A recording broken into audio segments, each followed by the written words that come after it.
माँ जिजाऊंच्या पवित्र भूमीमध्ये होत असलेल्या ह्या मेळाव्यासाठी व्यासपीठावर उपस्थित असलेले ज्यांना आपल्याला सगळ्यांना ऐकायचं आहे, ज्यांनी संपूर्ण महाराष्ट्रभर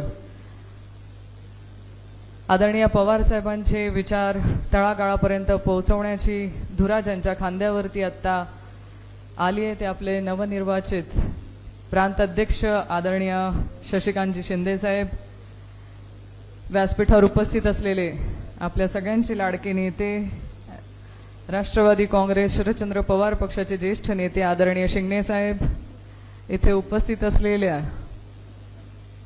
आपल्या बुलढाणा जिल्ह्याच्या जिल्हाध्यक्ष आदरणीय रेखाताई खेडेकर, नरेशदादा शेळके, आमचे जळगाव जिल्ह्याचे ज्यांना निरीक्षक म्हणून जबाबदारी दिलेली आहे ते भास्कररावजी काळे, इथे व्यासपीठावर उपस्थित असलेले सगळे ज्येष्ठ श्रेष्ठ पदाधिकारी, माजी सभापती, जिल्हा परिषद सदस्य, माजी सगळेच खरं प्रत्येकाचंच नाव घेणं अपेक्षित आहे. प्रत्येक व्यक्तीचं पक्ष संघटनेसाठी मोलाचं योगदान आहे आणि ज्यांना भेटण्यासाठी प्रांत अध्यक्ष आणि आम्ही सगळे इथे आलोय ते तुम्ही सगळे समोर बसलेले बंधू आणि भगिनींनो, संपूर्ण महाराष्ट्रभराचा दौरा आदरणीय प्रांत अध्यक्ष शशिकांतजी साहेब करत आहेत आणि काल जालन्याला होते आणि आज जालन्यावरून आज आपला बुलढाणा, नंतर अकोला, उद्या जळगाव, नंदुरबार असा साहेबांचा दौरा संपूर्ण महाराष्ट्रभर चालू आहे. आदरणीय पवार साहेबांना मानणारा हा जिल्हा आधीपासूनच आहे. पवार साहेबांवरती आपण खूप प्रेम केलंय. शिंगणे साहेबांच्या नेतृत्वामध्ये आपण प्रत्येकाने जिल्हा परिषद असेल, पंचायत समित्या असेल, आपल्या या जिल्ह्यामध्ये पक्षाचं संघटन मजबूत करण्यासाठी प्रचंड मेहनत घेतली आणि आजपर्यंत तुमच्या सगळ्यांच्या योगदानाने पक्ष संघटन हे चांगल्या रीतीने आपलं इथे राहिलंय. पण मागच्या काळात जर आपण बघितलं असेल तर आपल्याला हवा तसा निवडणुकीमध्ये लोकसभा असेल, विधानसभा, आपल्याला आपल्या पक्षाच्या बळकटीकरणासाठी अजून आपल्याला मेहनत घ्यावी लागेल आणि त्याचसाठी आत्ता ज्या निवडणुका होऊ घातल्या, जिल्हा परिषद, पंचायत समित्या, ह्या नगरपालिका, नगर परिषदा, ह्या सगळ्या निवडणुकांमध्ये आपल्याला जोमाने कामाला लागणं गरजेचं आहे. आपल्याला वाटतं आपलं संघटन मजबूत आहे, पण तरी खेडोपाडी, वाड्या, वस्त्यांपर्यंत जाणं गरजेचं आहे. तुम्ही तिथपर्यंत पोहोचा, गोरगरीब लोकांपर्यंत पोहोचून आपण पक्ष म्हणून त्यांच्यापर्यंत आपल्या पक्षाचे विचार असतील, आदरणीय पवार साहेबांचे विचारधारा त्यांच्यापर्यंत पोहोचवा. जवळजवळ आता 1 वर्ष होत आले विधानसभेच्या निवडणुका झाल्यानंतर. विधानसभेच्या निवडणुकांमध्ये अनेक खोटी आश्वासनं आपल्या जनतेला दिल्या गेलीत आणि त्या आश्वासनांवरती लोकांनी महायुतीचं सरकार आणलं. ह्या आश्वासनांची पूर्तता झाली आहे का? तुम्ही सगळे शेतकरी बांधव आहेत, आपल्याला आश्वासन दिलं होतं संपूर्ण कर्जमाफी करण्यात येईल, केली आहे का? जेव्हा आपण कर्जमाफीचं विचारतो तेव्हा म्हणतात कुणी कर्जमाफीचं आश्वासन दिलं होतं? मग आपल्याला कर्जमाफी झाली नाही. माझ्या माता भगिनींना सांगितलं होतं तुम्हाला 2100 रुपये देऊ, निवडून आल्यानंतर आम्ही तुम्हाला 2100 रुपये देऊ. बरे 2100 रुपये दिलेत का? जे दिलेत ते पण आता त्यांच्याकडनं कसे काढून घेतल्या जातील ह्याच्यासाठी आता सरकारने वेगवेगळे निकष लावले गेलेत. म्हणजे ज्या माता भगिनींना ह्या लाडक्या बहिणीचा लाभ मिळतोय त्याही माता भगिनींना आता अपात्र कसं केलं गेलं जाईल आणि त्यांना ह्यातनं बाद कसं केलं जाईल ह्याच्यासाठी वेगवेगळे निकष लावून लाखो बहिणींचे पैसे थांबवण्यात आले. बरं, निवडणुकीच्या वेळेस काय म्हणायचे? दादा आम्ही लाडके भाऊ, आम्ही लाडके भाऊ, तुम्ही आमच्या लाडक्या बहिणी. निवडणूक झाल्या झाल्या लाडक्या बहिणी ह्या तोडक्या बहिणी झाल्यात, सावत्र बहिणी झाल्यात. सगळ्यात पहिले निर्णय काय घेतला?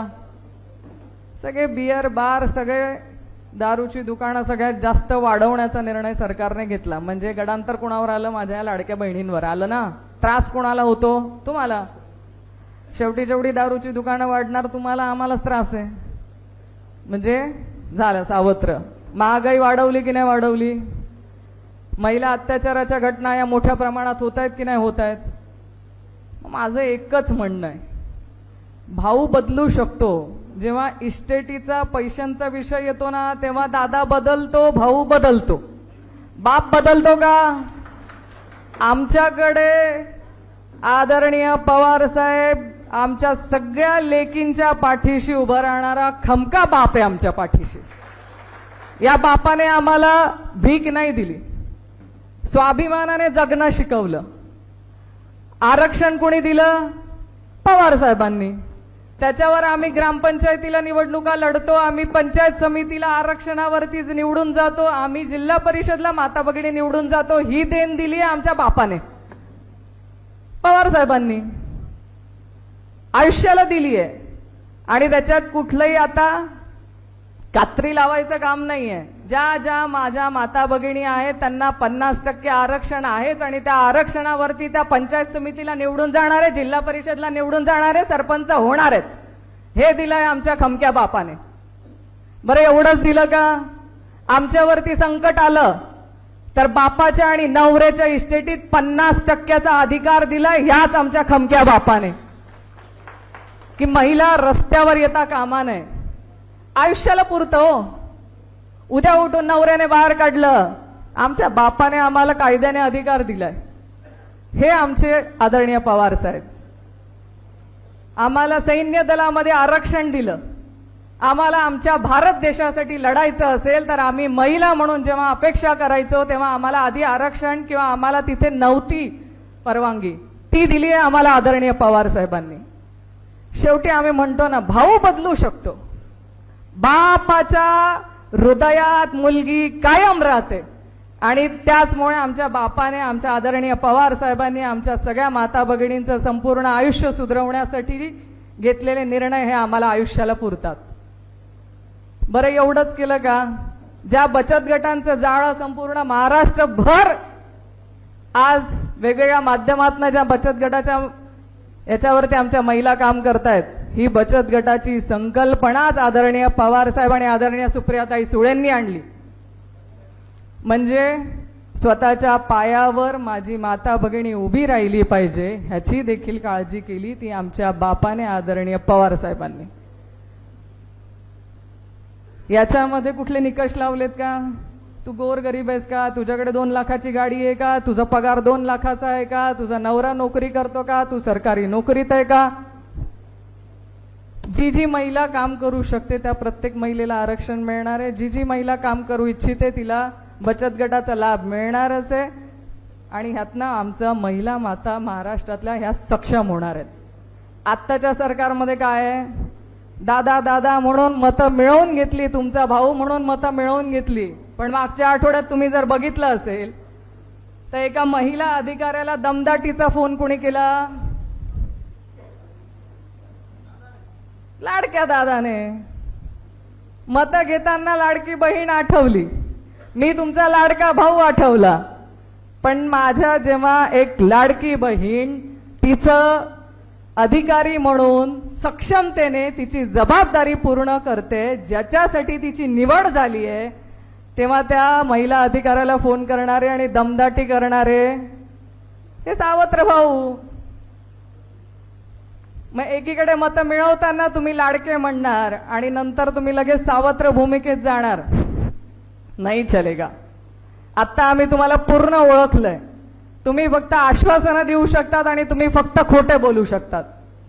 त्याच्यामुळे विधानसभेला बुरळ घातली, आता जिल्हा परिषद पंचायत समितीला बुरळ पडू देऊ नका. आता खऱ्याला खरं आणि खोट्याला खोटं करायची वेळ आली आहे. आता आपल्याला लक्ष ठेवायचंय, कुणी किती येऊ द्या आणि किती खोटे आश्वासनं देऊ द्या, मतदान राष्ट्रवादी काँग्रेस शरदचंद्र पवार पक्षाच्याच चिन्हासमोर झालं पाहिजे. तुतारी या चिन्हावरच झालं पाहिजे. याच्यासाठी भान ठेवून, लक्ष ठेवून आपल्याला मतदान करायचंय आणि आपली सत्ता आणायची आहे. माझ्या माता भगिनींना तर आता चांगलंच समजलं असेल की खोटं, सावत्र भाऊ आणि वडिलांमधला फरक. त्याच्यामुळे आदरणीय पवार साहेब आपल्या पाठीशी उभे आहेत. आपल्याला सक्षम आपल्या पायावर उभं राहण्यासाठी आदरणीय पवार साहेबांच्या नेतृत्वात काम करायचं आणि आपले नेते आहेत की आपल्या पाठीशी. त्याच्यामुळे आपल्या नेत्यांच्या मार्गदर्शनाखाली आपल्याला जिल्हा परिषदमध्ये सत्ता आणायचे, पंचायत समितीला सत्ता आणायचे, नगरपालिका, नगर परिषदा ह्या सगळ्या ठिकाणी आपल्या पक्षाचा नेतृत्वात आपल्याला काम करायचंय. आणि मला अपेक्षा आहे की तुमच्याकडनं तुम्ही चांगल्या रीतीने इथे काम कराल